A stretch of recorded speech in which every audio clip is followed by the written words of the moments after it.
وہ مسافر عرب کے صحرا میں اکیلا چلا جا رہا تھا۔ 8 ہجری کے زمانے میں عرب کا وہ علاقہ جہاں مکہ اور مدینہ واقع ہے بڑا ہی خوفناک صحرا ہوا کرتا تھا، جلتا اور انسانوں کو جھلساتا ہوا ریگزار۔ ایک تو صحرا کی اپنی صعوبتیں تھیں، دوسرا خطرہ رہزنوں کا تھا۔ مسافر قافلوں کی صورت میں سفر کیا کرتے تھے، لیکن یہ مسافر اکیلا چلا جا رہا تھا۔ وہ اعلیٰ نسل کے جنگی گھوڑے پر سوار تھا۔ اس کی زرہ گھوڑے کی زین کے ساتھ بندھی ہوئی تھی، اس کی کمر سے تلوار لٹک رہی تھی اور اس کے ہاتھ میں برچی تھی۔ اس زمانے میں مردوں کے قد دراز، سینے چوڑے اور جسم گھٹے ہوئے ہوتے تھے۔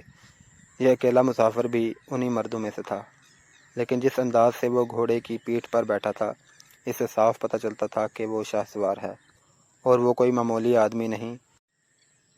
اس کے چہرے پر خوف کا ہلکا سا بھی تاثر نہیں تھا کہ رہزن اسے لوٹ لیں گے، اسے اتنی اچھی نسل کا گھوڑا چھین لیں گے اور اسے پیدل سفر کرنا پڑے گا۔ لیکن اس کے چہرے پر جو تاثر تھا وہ قدرتی نہیں تھا۔ وہ کچھ سوچ رہا تھا، یادوں سے دل بہلا رہا تھا، یا کچھ یادوں کو ذہن میں دفن کرنے کی کوشش کر رہا تھا۔ آگے ایک گھاٹی آ گئی، گھوڑا چڑھتا چلا گیا، خاصی بلندی پر جا کر زمین ہموار ہو گئی۔ سوار نے گھوڑا روک کر اسے گھمایا اور قابو پر کھڑے ہو کر پیچھے دیکھا۔ اسے مکہ نظر نہ آیا، مکہ افق کے نیچے چلا گیا تھا۔ ابو سلمان، اسے جیسے آواز سنائی دی ہو، آپ پیچھے نہ دیکھو، مکہ کو ذہن سے اتار دو، تم مرد میدان ہو، اپنے آپ کو 2 حصوں میں نہ کٹنے دو، اپنے فیصلے پر قائم رہو، تمہاری منزل مدینہ ہے۔ اس نے مکہ کی سمت سے نگاہیں ہٹا لیں، گھوڑے کا رخ مدینہ کی طرف کیا اور باغ کو ہلکا سا جھٹکا دیا۔ گھوڑا اپنے سوار کے اشارے سمجھتا تھا، نپی تلی چال میں چل پڑا۔ سوار کی عمر 43 سال تھی، لیکن وہ اپنی عمر سے جوان لگتا تھا۔ سلیمان اس کے بیٹے کا نام تھا، اس کے باپ کا نام الولید تھا، لیکن سوار نے خالد بن ولید کے بجائے ابو سلمان کہلانا زیادہ پسند کیا۔ اسے معلوم نہ تھا کہ تاریخ اسے خالد بن ولید کے نام سے یاد رکھے گی اور یہ نام اسلام کی عسکری روایات اور جذبے کا دوسرا نام بن جائے گا۔ مگر 43 برس کی عمر میں جب خالد مدینے کی طرف جا رہا تھا، اس وقت وہ مسلمان نہیں تھا۔ چھوٹی چھوٹی جھڑپوں کے علاوہ وہ مسلمانوں کے خلاف 2 بڑی جنگیں، جنگ احد اور جنگ خندق لڑ چکا تھا۔ جب رسول کریم صلی اللہ علیہ وسلم پر 610 عیسوی بروز سوموار پہلی وحی نازل ہوئی، اس وقت خالد کی عمر 24 سال تھی۔ اس وقت تک وہ اپنے قبیلے بنو مخزوم کی عسکری قوت کا قائد بن چکا تھا۔ بنو مخزوم کا شمار قریش کے چند ایک معزز خاندانوں میں ہوتا تھا۔ قریش کے عسکری امور اسی خاندان کے سپرد تھے۔ قریش خالد کے باپ الولید کے احکام اور فیصلے مانتے تھے۔ 24 برس کی عمر میں یہ حیثیت خالد کو بھی حاصل ہو گئی تھی، مگر اس حیثیت کو ٹھکرا کر خالد ابو سلمان مدینے کو جا رہا تھا۔ کبھی وہ محسوس کرتا جیسے اس کی ذات سے کوئی قوت اسے پیچھے کو گھسیٹ رہی ہو۔ جب وہ اس قوت کے اثر کو محسوس کرتا تو اس کی گردن پیچھے کو مڑ جاتی، لیکن اس کی اپنی ذات سے ایک آواز اٹھتی، آگے دیکھ خالد، تو ولید کا بیٹا تو ہے لیکن وہ مر گیا ہے، اب تو سلیمان کا باپ ہے، وہ زندہ ہے۔ اس کے ذہن میں 2 نام اٹک گئے، محمد رسول اللہ صلی اللہ علیہ وآلہ وسلم جو ایک نیا دین لے کر آئے تھے، اور الولید جو خالد کا باپ تھا۔ مگر محمد صلی اللہ علیہ وآلہ وسلم اور آپ صلی اللہ علیہ وآلہ وسلم کے نئے دین کا بہت بڑا دشمن تھا۔ باپ یہ دشمنی ورثے کے طور پر خالد کے حوالے کر کے دنیا سے اٹھ گیا تھا۔ خالد کے گھوڑے نے پانی کی مشک پر اپنے آپ ہی رخ بدل لیا تھا۔ خالد نے ادھر دیکھا، اسے گول دائرے میں کھجوروں کے درخت اور صحرا کے جھاڑی نما درخت نظر آئے۔ گھوڑا ادھر ہی جا رہا تھا۔ نخلستان میں داخل ہو کر خالد گھوڑے سے کود گیا، ماما اتار کر وہ پانی کے کنارے دودانو ہو گیا۔ اس نے پانو چلو بھر بھر کر اپنے سر پر ڈالا اور 2-4 چھینٹے منہ پر پھینکے۔ اس کا گھوڑا پانی پی رہا تھا۔ خالد نے اس چشمے سے پانی پیا جو صرف انسانوں کے استعمال کے لیے تھا۔ یہ ایک چھوٹا سا جنگل تھا۔ خالد نے گھوڑے کی زین اتاری اور زین کے ساتھ بندھی ہوئی چھوٹی سی ایک دری کھول کر جھاڑی نما درختوں کے جھنڈ تلے بچھائی اور لیٹ گیا۔ وہ تھک گیا تھا، تھوڑی دیر کے لیے سو جانا چاہتا تھا، مگر اس کے ذہن میں یادوں کا جو قافلہ چل پڑا تھا وہ اسے سونے نہیں دے رہا تھا۔ اسے 7 سال پہلے کا ایک دن یاد آیا جب اس کے عزیزوں نے محمد صلی اللہ علیہ وآلہ وسلم کو قتل کرنے کا منصوبہ بنایا تھا۔ اس منصوبے میں خالد کا باپ الولید پیش تھا۔ وہ ستمبر 622 عیسوی کی ایک رات تھی۔ قریش نے رسول اللہ صلی اللہ علیہ وآلہ وسلم کو سوتے میں قتل کرنے کے لیے ایسے آدمی چنے تھے جو انسانوں کے روپ میں وحشی اور درندے تھے۔ خالد قریش کے سرکردہ خاندان کا جوان تھا۔ اس وقت اس کی عمر 27 سال تھی۔ وہ حضور صلی اللہ علیہ وآلہ وسلم کے قتل کی سازش میں شریک تھا، لیکن وہ قتل کے لیے جانے والوں کے گروہ میں شامل نہیں تھا۔ اسے 7 سال پہلے کی وہ رات گزرے ہوئے کل کی طرح یاد تھی۔ وہ اس قتل پر خوش بھی تھا اور ناخوش بھی۔ خوش اس لیے کہ اس کے اپنے قبیلے کے ہی ایک آدمی نے اس کے مذہب کو، جو بت پرستی تھی، باطل کہہ دیا اور اپنے آپ کو خدا کا پیغمبر کہہ دیا۔ ایسے دشمن کے قتل پر خوش ہونا فطری بات تھی، اور وہ ناخوش اس لیے تھا کہ وہ اپنے دشمن کو للکار کر آمنے سامنے کی لڑائی لڑنے کا قائل تھا۔ اس نے سوئے ہوئے دشمن کو قتل کرنے کی کبھی سوچی بھی نہیں تھی۔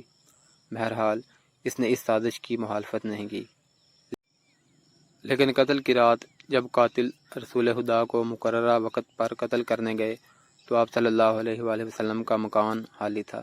وہاں گھر کا سامان بھی نہیں تھا۔ نہ آپ صلی اللہ علیہ وآلہ وسلم کا گھوڑا تھا اور نہ اونٹنی۔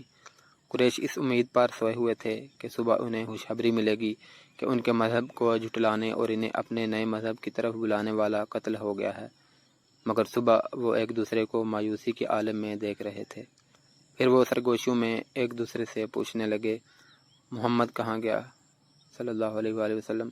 رسول خدا صلی اللہ علیہ وآلہ وسلم قتل کے وقت سے بہت پہلے اپنے قتل کی سازش سے آگاہ ہو کر یثرب یعنی مدینہ کو ہجرت کر گئے تھے۔ صبح تک آپ صلی اللہ علیہ وآلہ وسلم بہت دور نکل گئے تھے۔ خالد کے ذہن سے یادیں پھوٹتی چلی آ رہی تھیں۔ ذہن پیچھے ہی پیچھے ہٹتے 16 برس دور جا نکلا۔ 613 عیسوی کی ایک شام رسول کریم صلی اللہ علیہ وآلہ وسلم نے قریش کے چند ایک سرکردہ افراد کو اپنے ہاں کھانے پر مدعو کیا۔ کھانے کے بعد رسول کریم صلی اللہ علیہ وآلہ وسلم نے اپنے مہمانوں سے کہا، اے بنی عبد المطلب، میں تمہارے سامنے جو تحفہ پیش کرنے لگا ہوں وہ عرب کا کوئی اور شخص پیش نہیں کر سکتا، اس لیے کہ اللہ نے مجھے منتخب کیا ہے۔ مجھے اللہ نے حکم دیا ہے کہ تمہیں ایک ایسے مذہب کی طرف بلاؤں جو تمہاری دنیا کے ساتھ تمہاری عاقبت بھی آسودہ اور مسرور کر دے گا۔ اس طرح رسول خدا صلی اللہ علیہ وآلہ وسلم نے پہلی وحی کے نزول کے 3 سال بعد اپنے قریبی عزیزوں کو اسلام قبول کرنے کی دعوت دی۔ خالد اس محفل میں نہیں تھا، اس کا باپ مدعو تھا۔ اس نے خالد کو مذاق اڑانے کے انداز میں بتایا تھا کہ عبد المطلب کے پوتے محمد صلی اللہ علیہ وآلہ وسلم نے کہا ہے کہ وہ اللہ کا بھیجا ہوا نبی ہے۔ ہم جانتے ہیں کہ عبد المطلب قریش کا ایک سردار تھا۔ الولید نے اپنے بیٹے خالد سے کہا، بے شک محمد کا خاندان اعلیٰ حیثیت رکھتا ہے، لیکن نبوت کا دعویٰ اس خاندان کا کوئی فرد کیوں کرے؟ اللہ کی قسم اور حبل اور عزا کی قسم، میرے خاندان کا رتبہ کسی سے کم نہیں۔ کیا نبوت کا دعویٰ کر کے کوئی ہم سے اونچا ہو سکتا ہے؟ آپ نے اسے کیا کہا ہے؟ خالد نے پوچھا۔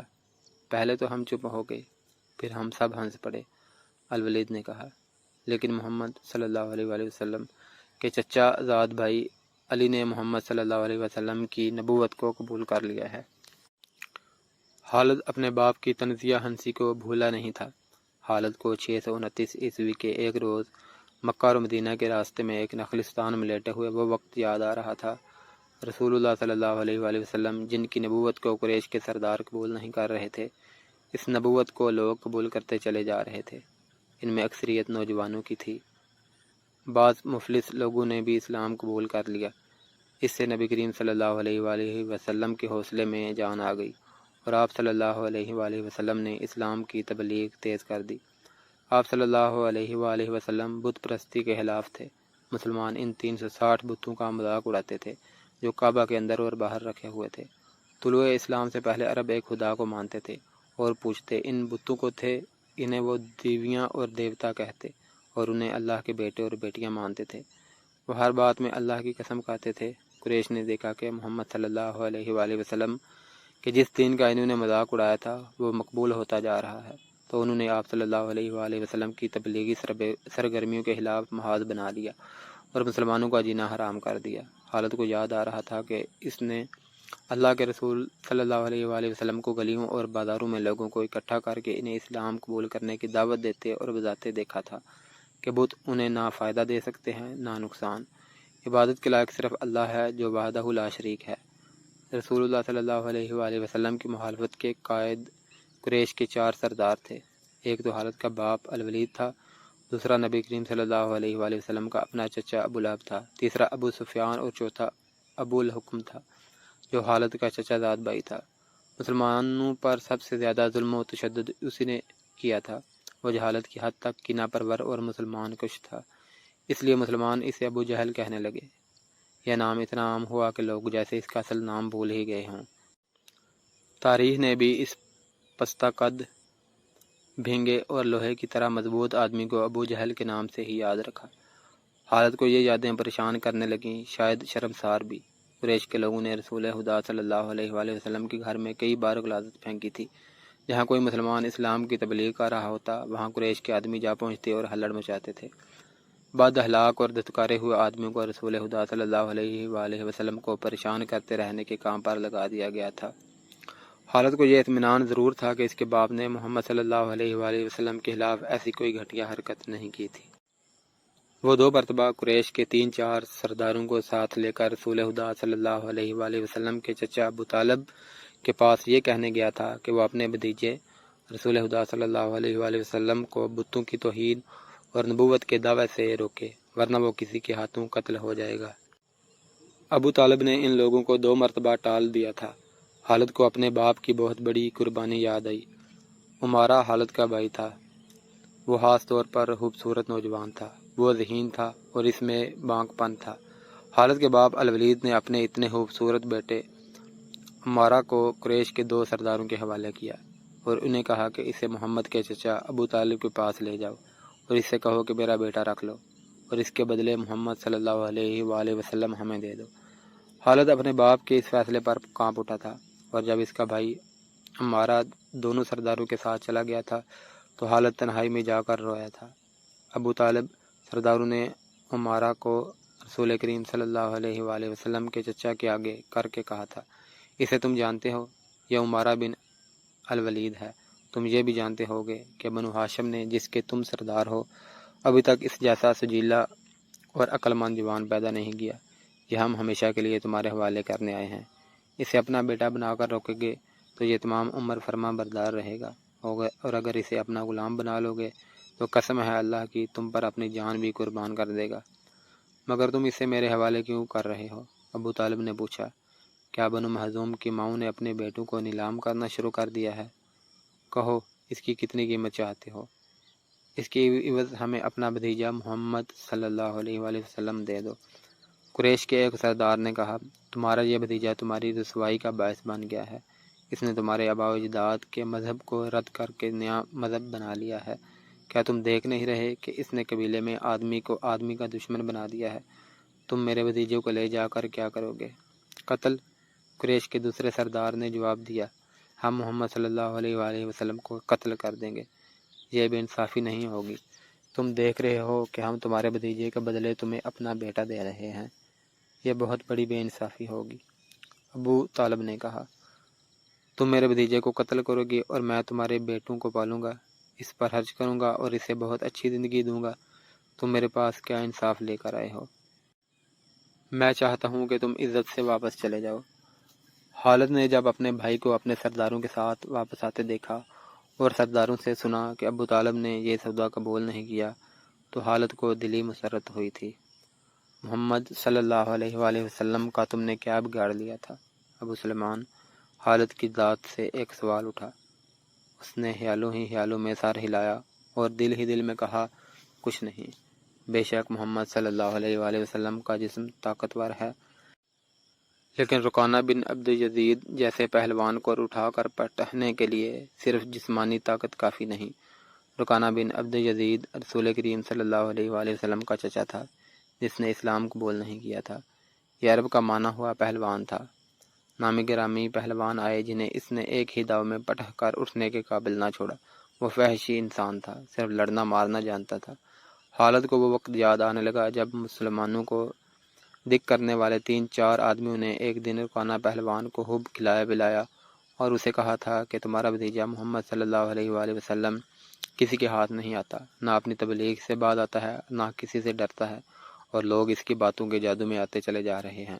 کیا تم اسے سیدھا نہیں کر سکتے؟ کیا تم میرے ہاتھوں اس کی ہڈیاں توڑوانا چاہتے ہو؟ رکانہ نے اپنے چہرے پر مست بھینسے کا تاثر پیدا کر کے تکبر کے لہجے میں کہا تھا، لاؤ اسے میرے مقابلے پہ، لیکن وہ میرا نام سن کر مکہ سے بھاگ جائے گا۔ نہیں نہیں، میں اس کے ساتھ لڑنا اپنی توہین سمجھتا ہوں۔ اس نے اکسانے والے آدمیوں کی بات نہ مانی۔ وہ کسی پہلوان کو اپنے برابر سمجھتا ہی نہیں تھا۔ مسلمانوں کے دشمن خاموش ہو گئے، لیکن سوچتے رہے کہ رسول خدا صلی اللہ علیہ وآلہ وسلم کو رکانہ کے ہاتھوں گرا کر آپ صلی اللہ علیہ وآلہ وسلم کا تماشا بنایا جائے۔ مکہ کے یہودی خاص طور پر رسول اکرم صلی اللہ علیہ وآلہ وسلم کے دشمن تھے، لیکن وہ کھل کر میدان میں نہیں آتے تھے۔ وہ خوش تھے کہ اہل قریش آپس میں بٹ کر ایک دوسرے کے دشمن ہو گئے ہیں۔ انہیں پتہ چل گیا کہ قریش کے کچھ آدمیوں نے رکانہ پہلوان کو اکسایا ہے کہ وہ رسول خدا صلی اللہ علیہ وآلہ وسلم کو کشتی کے لیے للکارے، لیکن وہ نہیں مان رہا تھا۔ ایک روز رکانہ رات کے وقت ایک گلی سے گزر رہا تھا کہ اس کے قریب سے ایک بڑی حسین اور جوان لڑکی گزری۔ چاندنی رات میں لڑکی نے رکانہ کو پہچان لیا اور مسکرائی۔ رکانہ وحشی تھا، وہ رک گیا اور لڑکی کا راستہ روک لیا۔ کیا تم جانتی ہو کہ عورت مرد کی طرف دیکھ کر مسکراتی ہے تو اس کا مطلب کیا ہوتا ہے؟ رکانہ پہلوان نے پوچھا، کون ہو تم؟ اس کا مطلب یہ ہوتا ہے کہ عورت اس مرد کو چاہتی ہے، اس جوان لڑکی نے جواب دیا۔ میں سبت بنت ارمن ہوں۔ اوہ، ارمن یہودی کی بیٹی، رکانہ نے کہا اور لڑکی کے کندھوں پر ہاتھ رکھ کر اسے اپنے قریب کر کے بولا، کیا میرا جسم تجھے اتنا اچھا لگتا ہے اور کیا میری طاقت؟ تمہاری طاقت نے مجھے مایوس کر دیا ہے، سبت نے پیچھے ہٹتے ہوئے کہا۔ تم اپنے بھتیجے محمد سے ڈرتے ہو؟ کون کہتا ہے؟ رکانہ نے گرج کر پوچھا۔ سب کہتے ہیں، سبت نے کہا۔ پہلے محمد صلی اللہ علیہ وآلہ وسلم کو گراؤ، میں اپنا جسم تمہیں انعام میں دوں گی۔ اللہ کے بیٹوں اور بیٹیوں کی قسم، تیری بات پوری کر کے تیرے سامنے آؤں گا، رکانہ نے کہا، لیکن تو نے غلط سنا ہے کہ میں محمد سے ڈرتا ہوں صلی اللہ علیہ وسلم۔ بات یہ ہے کہ میں اپنے سے کمزور کے ساتھ لڑنا اپنی توہین سمجھتا ہوں، لیکن تیری بات پوری کروں گا۔ مشہور مورخ ابن ہشام نے لکھا ہے کہ رسول کریم صلی اللہ علیہ وسلم نے خود رکانہ پہلوان کو کشتی کے لیے للکارا تھا، لیکن دوسرے مورخ ابن الاسیر نے جو شہادت پیش کی ہے وہ صحیح ہے کہ رکانہ نے محمد صلی اللہ علیہ وآلہ وسلم کو کشتی کے لیے للکارا اور اس نے کہا تھا، میرے بھائی کے بیٹے، تم بڑے دل اور بڑی جرت والے آدمی ہو۔ میں یہ بھی جانتا ہوں کہ تم جھوٹ بولنے سے نفرت کرتے ہو، لیکن مرد کی جرت اور صداقت کا پتہ اکھاڑے میں چلتا ہے۔ آؤ میرے مقابلے میں اکھاڑے میں اترو۔ اگر مجھے گرا لو تو میں تمہیں اللہ کا بھیجا ہوا نبی مان لوں گا، اللہ کی قسم تمہارا مذہب قبول کر لوں گا، لیکن یہ ایک بھتیجے اور چچا کی کشتی نہیں ہوگی۔ رسول خدا صلی اللہ علیہ وسلم نے رکانہ کی للکار کے جواب میں کہا، ایک بت پرست اور سچے دین کے ایک پیغمبر کی لڑائی ہوگی، تو ہار گیا تو اپنا وعدہ نہ بھول جانا۔ مکہ میں یہ خبر صحرا کی آندھی کی طرح پھیل گئی کہ رکانہ پہلوان اور محمد صلی اللہ علیہ وسلم کی کشتی ہوگی، اور جو ہار جائے گا وہ جیتنے والے کا مذہب قبول کر لے گا۔ قریش کا بچہ بچہ، مرد و زان اور یہودی ہجوم کر کے آ گئے۔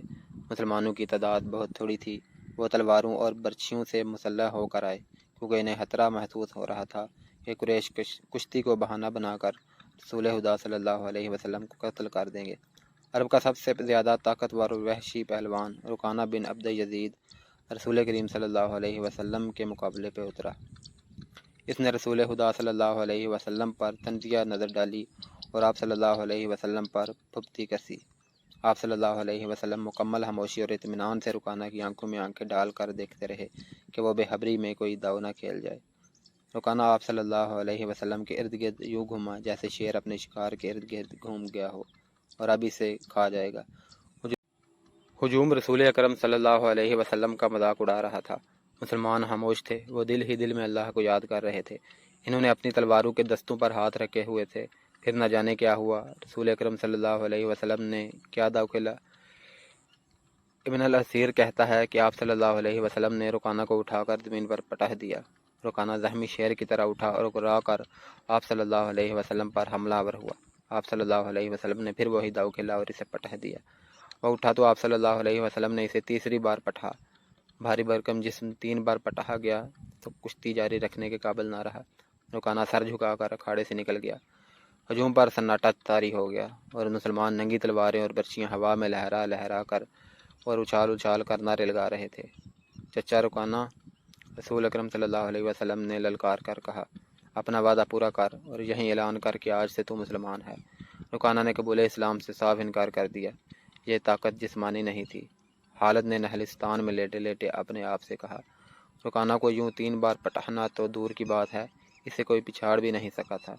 رسول اکرم صلی اللہ علیہ وسلم کا تصور خالد کے ذہن میں نکھر آیا۔ وہ آپ صلی اللہ علیہ وسلم کو اچھی طرح سے جانتا تھا، لیکن اب وہ محسوس کر رہا تھا جیسے وہ محمد صلی اللہ علیہ وسلم کوئی اور تھے جنہیں وہ بچپن سے جانتا تھا۔ اس کے بعد آپ صلی اللہ علیہ وسلم نے جو روح اختیار کیا تھا، اس میں خالد آپ صلی اللہ علیہ وسلم کو نہیں پہچانتا تھا۔ نبوت کے دعویٰ کے بعد خالد کی آپ صلی اللہ علیہ وسلم کے ساتھ بول چال بند ہو گئی۔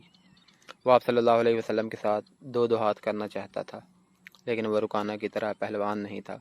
وہ میدان جنگ میں لڑنے والا اور لڑنے والوں کی قیادت کرنے والا جنگجو تھا، لیکن اس وقت مسلمان فوج کی صورت میں لڑنے کے قابل نہیں تھے۔ جب مسلمان فوج کی صورت میں لڑنے کے قابل ہوئے اور قریش کے ساتھ ان کا پہلا معرکہ ہوا، اس وقت خالد کے لیے ایسے حالات پیدا ہو گئے تھے کہ وہ اس معرکے میں شامل نہیں ہو سکا تھا۔ اس کا اسے بہت افسوس تھا۔ یہ معرکہ بدر کا تھا، جس میں 313 مجاہدین اسلام نے 1000 قریش کو شکست دی تھی۔ خالد دانت پیستا رہ گیا تھا، لیکن اس روز جب وہ اس نہلستان میں لیٹا ہوا تھا، اسے خیال آیا کہ 313 نے 1000 کو کس طرح سے شکست دے دی تھی۔ اس نے شکست کھا کے آنے والوں سے پوچھا تھا کہ مسلمانوں میں وہ کون سی خوبی تھی جس نے انہیں فتح یاب کیا تھا۔ خالد اٹھ بیٹھا اور انگلی سے ریت پر بدر کے میدان کے حد و حال بنا کر قریش اور مسلمانوں کی پوزیشنیں اور مارکے کے دوران دونوں کی چالوں کی لکیریں بنانے لگا۔ باپ نے اسے فن حرب و ضرب کا ماہر بنا دیا تھا۔ بچپن میں اسے گھڑ سواری سکھائی، لڑکپن میں اسے اکھڑ اور منہ زور گھوڑوں کو قابو میں لانے کے قابل بنایا۔ نوجوانی میں وہ شہسوار بن چکا تھا۔ چھتر سواری میں بھی وہ ماہر تھا۔ اس کا باپ ہی اس کا استاد تھا۔ اس نے خالد کو نہ صرف سپاہی بلکہ سالار بنایا تھا۔ خالد کو جنگ و جدل اتنی اچھی لگی کہ وہ لڑنے اور لڑانے کے طریقوں پر غور کرنے لگا اور جوانی میں فوج کی قیادت کے قابل ہو گیا تھا۔ اسے بدر کی لڑائی میں شامل نہ ہو سکنے کا افسوس تھا اور وہ انتقام کے طریقے سوچتا رہتا تھا، لیکن اب اس کی سوچوں کا دھارا اور طرف چل پڑا تھا۔ مکہ سے روانگی سے کچھ عرصہ پہلے وہ اس سوچ میں کھو گیا تھا کہ رسول اکرم صلی اللہ علیہ وسلم نے رکانہ پہلوان کو 3 بار پٹا تھا۔ بدر میں آپ صلی اللہ علیہ وسلم نے محض 313 مجاہدین سے 1000 کو شکست دی۔ یہ کوئی اور ہی قوت تھی، لیکن بدر کے معرکے کے بعد اس کے دل میں مسلمانوں کے خلاف انتقام کی آگ سلگ رہی تھی۔ مسلمان معرکہ بدر میں قریش کے بہت سے آدمیوں کو قیدی بنا کر لے گئے تھے۔ قریش کے سرداروں کے لیے تو یہ صدمہ تھا ہی، اس کا بہت برا اثر خالد نے قبول کیا تھا۔ اسے یاد تھا کہ جب بدر کا معرکہ لڑا جا رہا تھا اور مکہ میں کوئی خبر نہیں پہنچ رہی تھی کہ معرکہ کا انجام کیا ہوا، مکہ کے لوگ بدر کی سمت دیکھتے رہتے تھے کہ ادھر سے کوئی سوار دوڑا آئے گا اور فتح کی خبر سنائے گا۔ آخر ایک روز ایک شتر سوار آتا نظر آیا، لوگ اس کی طرف دوڑ پڑے۔ سوار نے عرب کے رواج کے مطابق اپنا کرتا پھاڑ دیا تھا اور وہ روتا آ رہا تھا۔ بری خبر لانے والے قاصد ایسے ہی کیا کرتے تھے۔ وہ جب لوگوں کے درمیان پہنچا تو اس نے روتے ہوئے بتایا کہ اہل قریش کو بہت بری شکست ہوئی ہے۔ اس کے عزیز رشتہ دار لڑنے گئے تھے۔ وہ ایک دوسرے سے آگے بڑھ بڑھ کر ان کے متعلق پوچھتے تھے کہ وہ زندہ ہیں، زخمی ہیں یا مارے گئے ہیں۔ شکست خوردہ قریش پیچھے آ رہے تھے۔ مارے جانے والوں میں 17 افراد خالد کے قبیلے بنو مخزوم کے تھے اور ان سب کے ساتھ خالد کا خون کا بڑا قریبی رشتہ تھا۔ ابو جہل بھی مارا گیا تھا۔ خالد کا بھائی جس کا نام عمارہ تھا جنگی قیدی بن گیا تھا۔ ابو سفیان جو کہ قریش کے سرداروں کا سردار تھا اور اس کی بیوی ہندہ بھی موجود تھے۔ کچھ میرے باپ اور میرے چچا کے متعلق بتا اے قاصد، ہندہ نے پوچھا۔ تمہارا باپ عتبہ، علی اور حمزہ کے ہاتھوں مارا گیا، قاصد نے کہا، اور تمہارے چچا شیبہ کو اکیلے حمزہ نے قتل کیا ہے، اور تمہارا بیٹا حنظلہ علی کے ہاتھوں مارا گیا ہے۔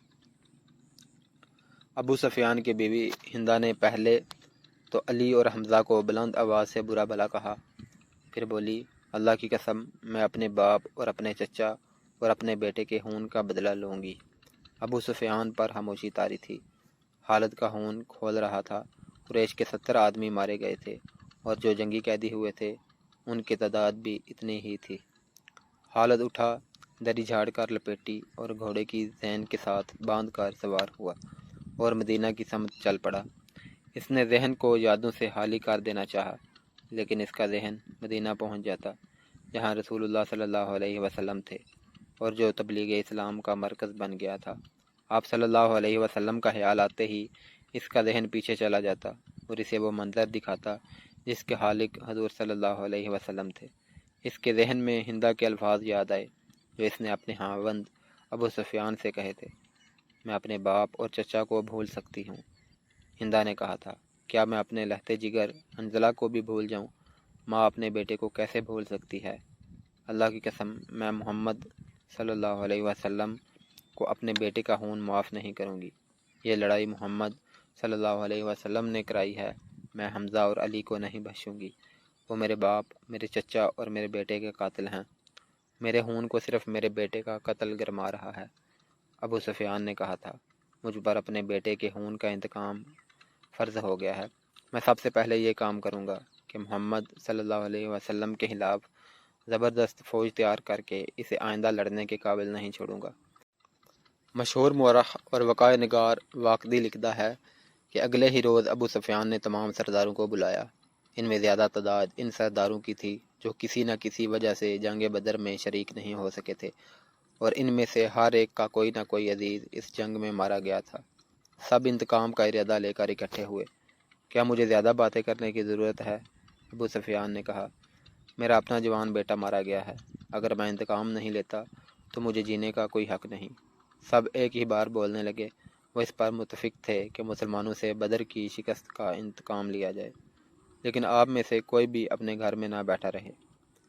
خالد نے کہا، بدر میں ہم صرف اس لیے ذلت میں گھرے کہ سردار گھروں میں بیٹھے رہے اور ان لوگوں کو لڑنے بھیج دیا جو قریش کی عظمت کو نہیں سمجھتے تھے۔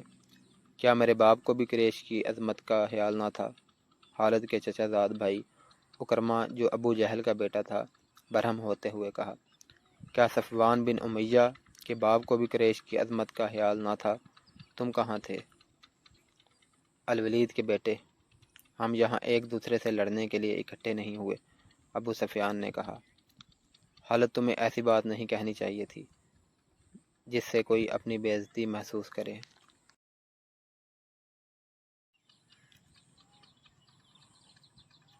ہم میں سے کوئی بھی عزت والا نہیں رہا، خالد نے کہا۔ ہم سب اس وقت تک بے عزت رہیں گے جب تک ہم محمد صلی اللہ علیہ وسلم اور اس کے چیلوں کو ہمیشہ کے لیے ختم نہیں کر دیتے۔ مجھے اپنے گھوڑے کے سموں کی قسم، میرے خون کی گرمی نے میری آنکھیں جلا دی ہیں۔ ان آنکھوں کو مسلمانوں کا خون ہی ٹھنڈا کر سکتا ہے۔ میں پھر کہوں گا کہ اب سردار آگے ہوں گے، اور میں جانتا ہوں کہ میں میدان جنگ میں کہاں ہوں گا، لیکن جنگ میں ہمارا جو سردار ہوگا میں اس کے حکم کا پابند رہوں گا۔ اگر میں سمجھوں گا کہ مجھے سردار نے ایسا حکم دیا ہے جو ہمیں نقصان دے گا تو میں ایسا حکم نہیں مانوں گا۔ سب نے متفقہ طور پر ابو سفیان کو اپنا سردار مقرر کیا۔ اس سے ایک روز پہلے اہل مکہ کا ایک قافلہ فلسطین سے مکہ واپس آیا تھا۔ یہ تجارتی قافلہ تھا۔ مکہ کے باشندوں خصوصاً قریش کے ہر خاندان نے اس تجارت میں حصہ ڈالا تھا۔ اس قافلے میں کم و بیش 1000 اونٹ تھے، اور جو مال گیا تھا اس کی مالیت 50,000 دینار تھی۔ قافلے کا سردار ابو سفیان تھا جس نے 50,000 پر 50,000 دینار منافع کمایا تھا۔ قافلے سے واپسی کا راستہ مدینہ سے گزرتا تھا۔ مسلمانوں کو پتہ چل گیا۔ انہوں نے پورے قافلے کو گرفتار کرنے کا ارادہ کیا اور ایک مقام پر قافلہ کو گھیرے میں لے لیا، لیکن وہ زمین ایسی تھی کہ ابو سفیان نے ایک ایک آدمی اور ایک ایک اونٹ کو زمین کے اونچے نیچے حد و حال سے فائدہ اٹھاتے ہوئے گھیرے سے نکال دیا تھا۔ یہ سب سوچتے خالد کا گھوڑا حرامہ حرامہ مدینہ کی طرف چلا جا رہا تھا، مگر خالد کا ذہن پیچھے کو سفر کر رہا تھا۔ اسے اس وقت کا جب قریش انتقام کی اسکیم بناتے اکٹھے ہوئے تھے، ایک ایک لفظ جو کسی نے کہا تھا سنائی دے رہا تھا۔ اگر تم مجھے اپنی سرداری دے دی ہے تو میرے ہر فیصلے کی پابندی تم پر لازم ہے، ابو سفیان نے کہا تھا۔ میرا پہلا فیصلہ یہ ہے کہ میں نے ابھی 50,000 دینار منافع سب میں تقسیم نہیں کیا۔ وہ میں تقسیم نہیں کروں گا، یہ مسلمانوں کے خلاف فیصلہ کل جنگ میں استعمال ہوگا۔ مجھے اور میرے خاندان کو یہ فیصلہ منظور ہے، سب سے پہلے خالد نے کہا۔ پھر منظور ہے، ایسا ہی کرو، منظور ہے کی آوازیں اٹھیں۔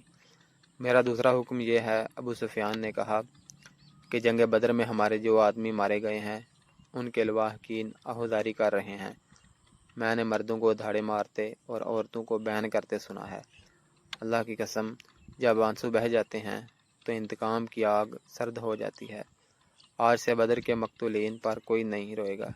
اور میرا تیسرا حکم یہ ہے کہ مسلمانوں نے بدر کی لڑائی میں ہمارے جن آدمیوں کو قید کیا ہے ان کی رہائی کے لیے کوئی کوشش نہیں کی جائے گی۔ تم جانتے ہو کہ مسلمانوں نے قیدیوں کی رہائی کے لیے ان کے درجے مقرر کر دیے ہیں اور ان کا فدیہ 1000 سے 40 درہم مقرر کیا گیا ہے۔